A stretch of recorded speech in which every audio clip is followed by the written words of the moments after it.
কোনো অবস্থায় এগুলো মানা যাবে না। এখনও সময় আছে, শুধরে গেলে ভালো। আদারওয়াইজ তো আমি শুনেছি, আজকে আমি হলে ঢোকার আগেই এই খবরটা আমার কাছে এসছে।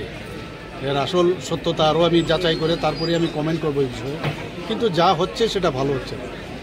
এবং মানে সংখ্যালঘুদের উপর যেভাবে ওরা অত্যাচার করছে সারা বিশ্ব দেখছে।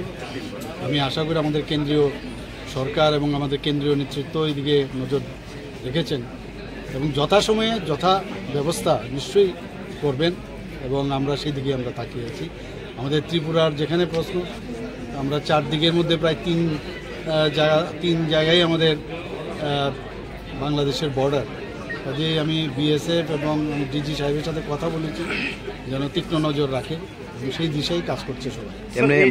বাসের ব্যাপারে বাসে যে ত্রিপুরার যে যাত্রীর উদ্দেশ্যে কি বার্তা দেবেন? না, আমি বললাম তো, আমি যদি কনফার্ম বিষয়টা আরও জেনে নিই তারপরে আমি কমেন্ট করবো বিষয়টা। এমনি তো খবর এসছে, কিন্তু খবরের সত্যতা যাচাই করার পরেই আমি ফাইনাল ডিসিশনে আসবো।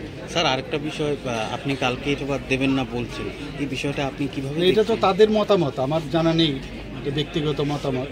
আমার তরফ থেকে কিছু, কারণ আমরা তো ডাক্তার হিসাবে পেশেন্ট হচ্ছে মেয়ে, তো এটা যে ব্যক্তিগতভাবে যদি কেউ কিছু করে থাকে সেটা ওনাকেই আপনার জিজ্ঞেস করতে হবে। আমার তরফ থেকে কোনো উত্তর আমি দেব।